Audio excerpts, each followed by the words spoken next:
nga ba ang buhay ng isang Pinoy magikero at kumusta nga ba ang buhay ng isang Alakim? Hi! Hi, Alakim! Thank you for the show you put up for us dito sa YC. Konting kwentuhan lang tayo. Okay. Yung pangalang Alakim, may special meaning ba yun? Yeah. With respect for my best friend and my mentor, his name is Kimar. Okay. And my real name is Alan. So, pinagduktong namin before 16 years ago, Alan, Kimar, Alakim.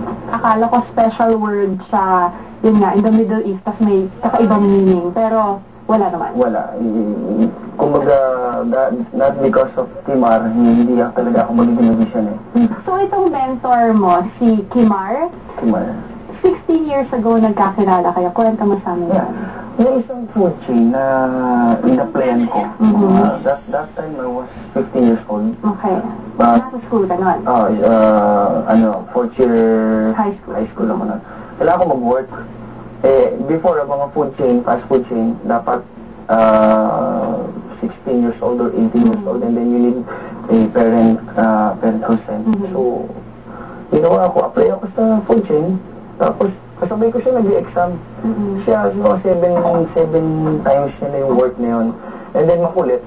Ako naman, that time, parang nagpakulit din ako, nag-host ako sa food chain na pinapasukan namin. And then, nagulat ako, nasa kitchen kami, nakita kong kulit, nag-magic ng isa, nabilib ako, sabi ko, naging kaibigan ko to. Tapos, parehas kami na ugali, makulit, talog. Naging kaibigan ko, tinuro niya ako ng isang magic na pinakamatindi. Which was? Lumulutang yung buhok. Nung bata ka, nung iniisip mo yung future mo, ano yung ambition mo? Ambition ko maging attorney. Ay, talaga? Gusto mo talaga maging lawyer? I'm a political science student. Okay. Kailan yung punto na sinabi mo, o sige, seryosohin ko to, pwede kong gawing career? Kasi hindi siya kasing common nung gustong maging nurse, gusto mag-work sa IT. Kailan yung punto mo? High school and college, nagka-teatro ako. Okay, performer talaga. Tapos nagbanda ako. Kung ano-anong pinasok kong trabaho. Nag-mountaineering guide ako. Pero nakita ko yung talent ko dito sa magic. Kasi ano yung lowest point mo as a magician dun sa 16 years na yon? Meron kaming tanim sa gilid ng bahay, which is the talbos ng kamote. And then, gumagawa kami ng racket para makabili ng kanin. Saka, dumating kami sa ganung punto. Halos, sobrang papayat namin. Pag nakita niyo yung itsura ko nung nagsisimula pa lang ako. Ang highest point naman ng 16 years na yon? 16 years, tatlo yung highest point ko. Okay. First is, nag-grand champion ako ng open stage magic competition. Kasi, bilang isang magician, hindi ka makilala sa buong Pilipinas bilang isang magician. Pero pag nag-champion ka sa isang magic, napakalaking karangalan bilang isang magician. Parang singer, parang sa acting. Kapag nagkaroon ka ng award na best actress, ganoon din sa amin. So that's one of my highest points. Second, is to be the president of the Magicians Foundation Incorporated. Hindi ako makapaniwala na ako ng presidente nito. Elected by the members. Dati gusto ko lang maging member, parang maging member lang ako nito, parang iyak na ako sa tuwa. Yung president pa ako. Third, or the biggest talaga, or the highest point in 16 years, ay maging grand finalist ng Pilipinas Got Talent. How about, yung pinaka-importante mong natutunan bilang isang magician? Bilang isang magician? About life. Like, iba yung disiplina ng mga magician, iba yung pinagdadaanan yung thought process. Ano yung natutunan mo sa buhay dahil sa magic? Marami. Una, pagpupursige. Kasi hindi ito yung isang talent na pag hindi mo pinractice, nandyan pa rin. It's a combination of skill and talent. Pag wala kang skill, hindi mo rin pinractice, wala rin mangyayari.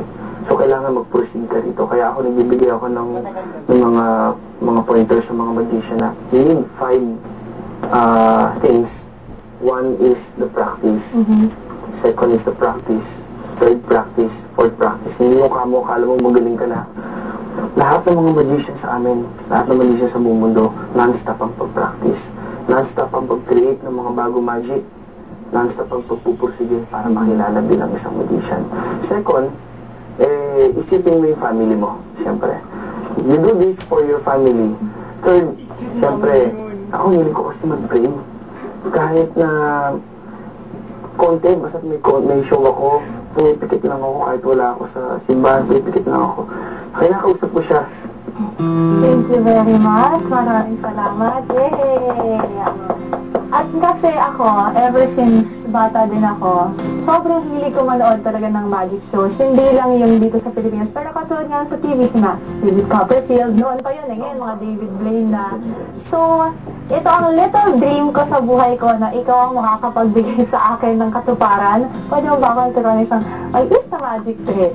Sure. Yay! Ito yung unang-una kong pinag-aralan nung discover ko itong magic na to. Okay. Itong Butterfly. So ngayon, tuturo ko sa'yo kung paano ito.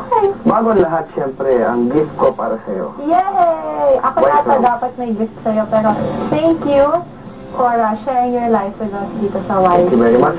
And syempre, may magic tong rose natin. Okay. Sa rose natin, may mga petal. Okay. Ayan, hawakan mo yung petal. Okay. Alright? And then, syempre, concentrate ka lang. Ready? 1, 2, 3, go. Ang galing ko! Ako talaga! Yay! Thank you! Right. Thank you very much. Thank you very much. Up next, ano kayang magic tips and tricks ang hinanda ni Alakim para sa isang magician na humahanga sa kanya? Fan meets idol sa pagbabalik ng YC.